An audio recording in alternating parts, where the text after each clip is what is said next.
Hello, I'm Jashikins, and welcome to another video. I should have been said welcome to another Jash Reads. Yeah. Yeah, it's been a while. So anyways, let's restart that again. Pretend the other part didn't happen. Hey Google, turn studio light white. That didn't have the effect I wanted. But anyways, hello, I'm Jashikins, and welcome to another episode of Jash Reads.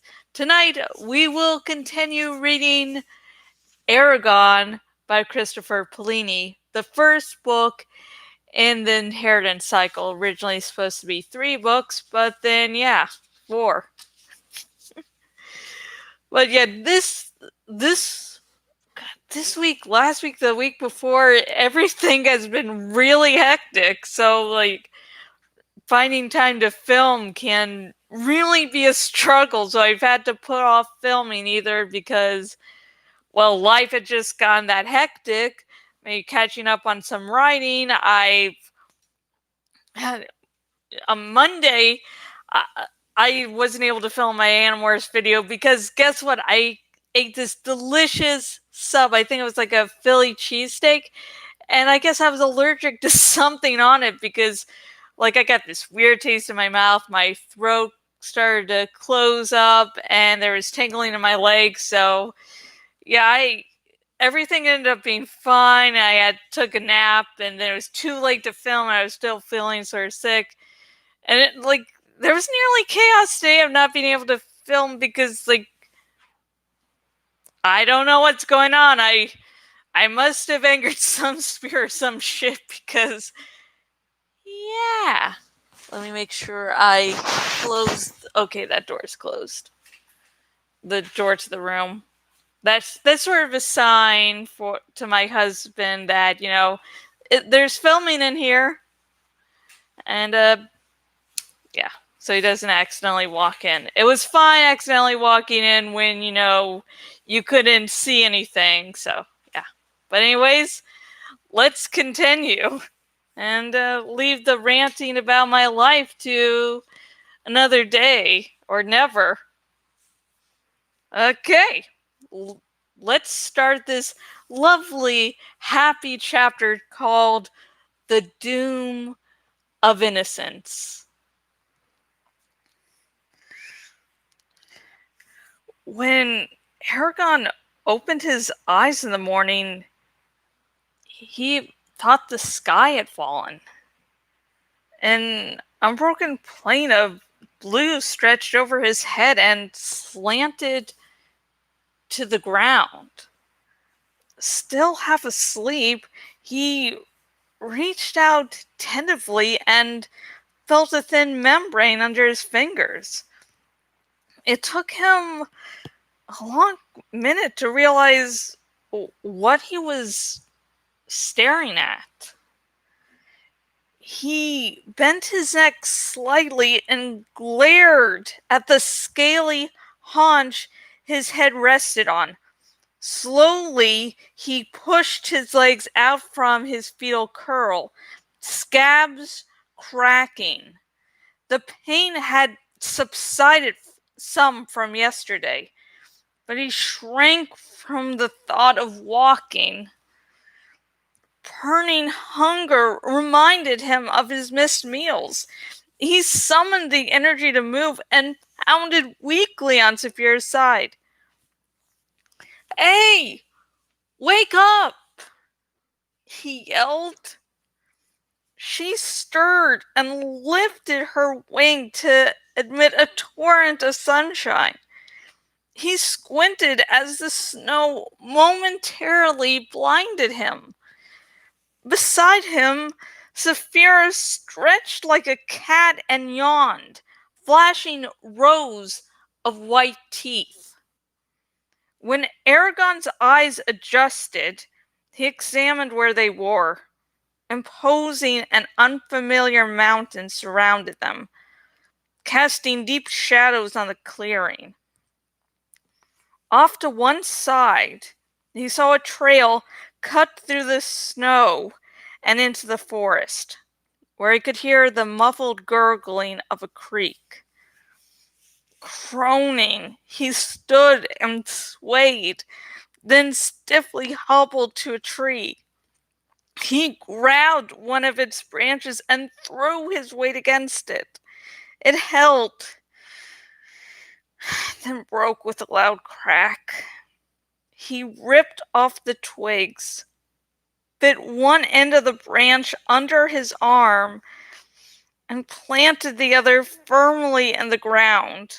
With the help of his improvised crutch, he limped to the iced-over creek. He broke through the hard shell and cupped the clear, bitter water. Sated, he returned to the clearing. As he emerged from the trees, he finally recognized the mountains and the lay of the land.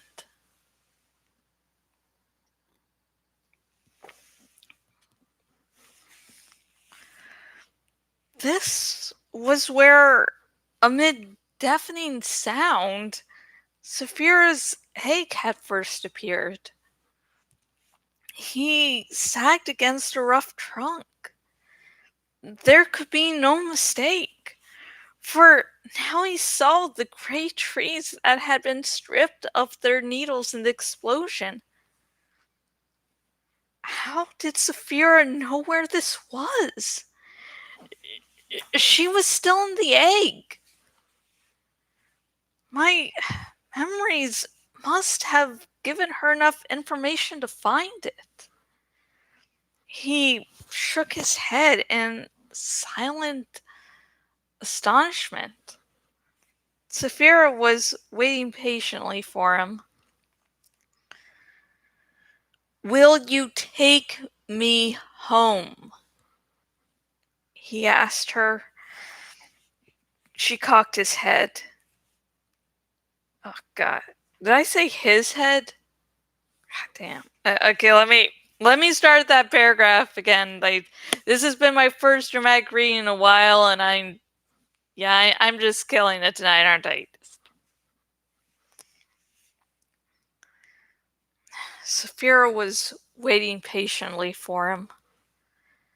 "Will you take me home?" he asked her. She cocked her head. "I know you don't want to, but you must. Both of us carry an obligation to Caro. He has cared for me and, through me, you. Would you ignore that debt? What will be said of us in years to come if we don't return? That we hid like cowards while my uncle was in danger? I can hear it now. The story of the writer and his craven dragon. If there will be a fight, let's face it and not shy away. You are a dragon. Even a shade would run from you. Yet you crouch in the mountains like a frightened rabbit." Eragon meant to anger her, and he succeeded. A growl rippled in her throat as her head jabbed within a few inches of his face. She bared her fangs and glared at him. Smoke trailing from her nostrils. He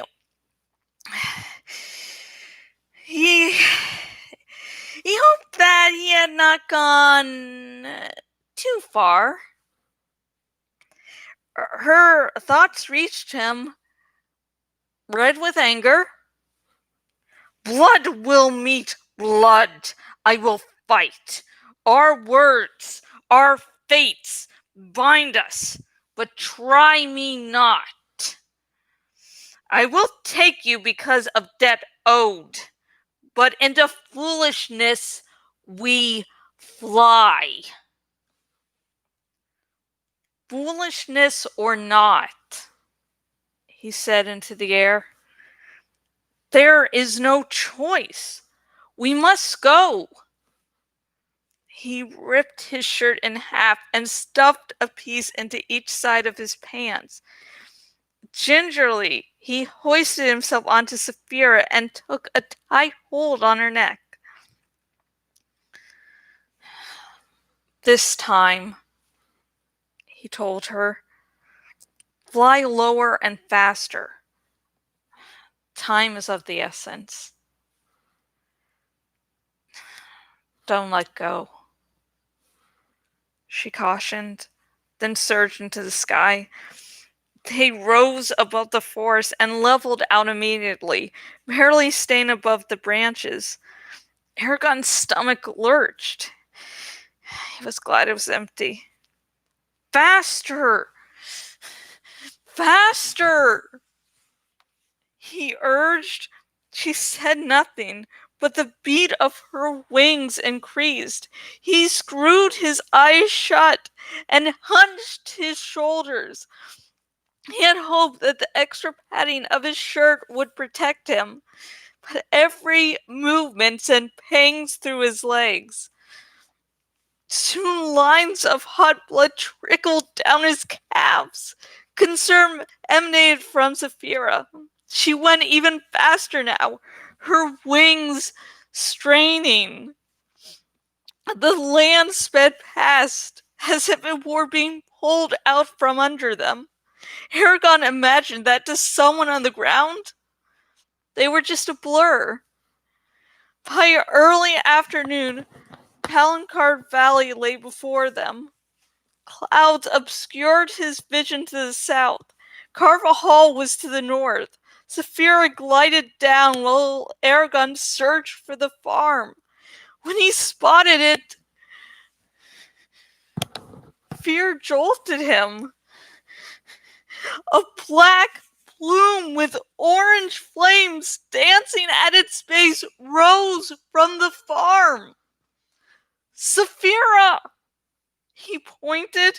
"Get me down there! Now!" And that's where we're going to end. Nice, happy.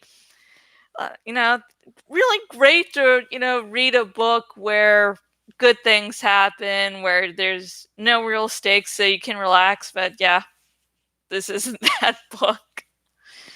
It's like, oh no, what's happened to Garrow? There's smoke. He's alive. This is a young adult's book. I'm sure nothing's, bad happened to him. I mean, it's, a parental figure, and in children and young adults books, that nothing ever happens to parental figures.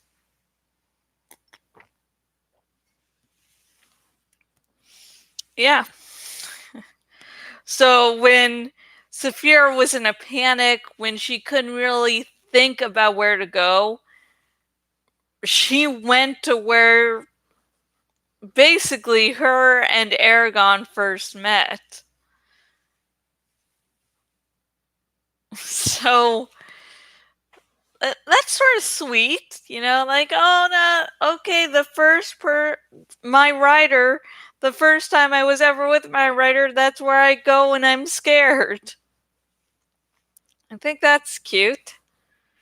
And that's basically the only cute thing to happen in the chapter, because besides that, it's, oh no, these scars on my legs are just bleeding now. And, there's a fire at my house. Oh no. And I do like it when Eragon's like, okay, to make sure Saphira takes me where I want to go, I'm going to piss her off. And he's like, okay, a little too good there. Too good there. Yeah, that's a dragon. That's not like a full-grown dragon, but holy shit. Maybe I should rethink what I do now. So my question to you is, let's see, good question. If you had a dragon, like if you were a dragon's rider, if you were raising a dragon, and to get that dragon to do what you wanted, you piss it off, would you ever do that? Or would you, Or would you find another option? Please comment down below. Also, comment down below with anything else you notice about this chapter.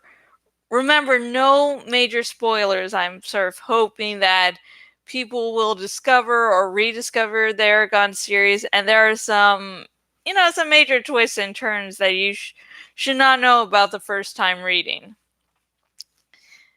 And if you're wondering where to get the book, everywhere I post this video, I will be, posting a link to the book. So, yay. Let's see what else. Oh yeah, if you sort of feel for Eragon when he goes through the idea of, hey, let me intentionally piss off a dragon and, hope for the best, if you sort of felt for the, oh, damn, hope Saphira doesn't get too angry, like this video. Also, subscribe to this YouTube channel because I will be reading not only the entirety of this lovely book, but I will be reading the entire Inheritance cycle. I'll be reading the entire Animorph series, and I'm also do other videos like mini reviews and reviews, and I'm working on a full-length review for the Hunger Games prequel, The Ballad of Songbirds and Snakes, so that'll hopefully be coming up in a few weeks, so yay! And I hope you're all staying safe, that my hectic few weeks aren't the same weeks you experience, like where I've experienced a lot of hectic stuff going on, that you were just peaceful and calm and life was proceeding as it should. And until next video, which will hopefully be sooner than this installment, goodbye.